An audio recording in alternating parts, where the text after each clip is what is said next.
cervical disc replacement, or stem cell therapy. Which one is actually better for neck pain? If you're facing herniated discs, degeneration, or chronic stiffness, you've probably been told surgery is your only option.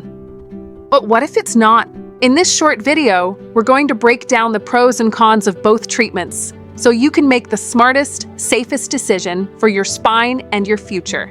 Hi, I'm Amara, your AI patient advisor at Stem Cell Clinics of Mexico, where we help people like you explore life-changing regenerative treatments safely and affordably.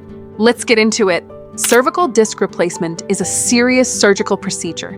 It removes your damaged disc and installs a permanent implant.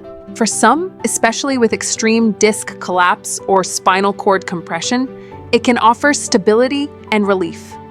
But it's not without risk. Surgery means downtime. It means implants, possible complications, and a long recovery that doesn't always guarantee success. Now, what about stem cell therapy? Stem cell therapy is a non-surgical regenerative approach. Using mesenchymal stem cells, usually sourced from Wharton's jelly, doctors help your body heal naturally.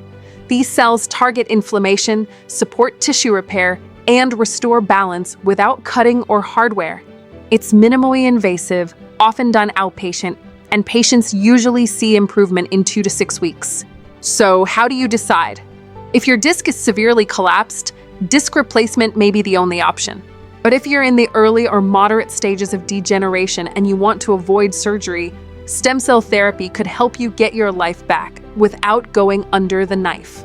At Stem Cell Clinics of Mexico, we connect you with licensed, pre-vetted clinics that specialize in this exact kind of treatment.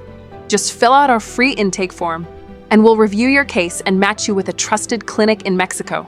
Completely free. So, cervical disc replacement or stem cell therapy? Let's find out what's right for you. Visit stemcellclinicsofmexico.com and take the first step toward healing today.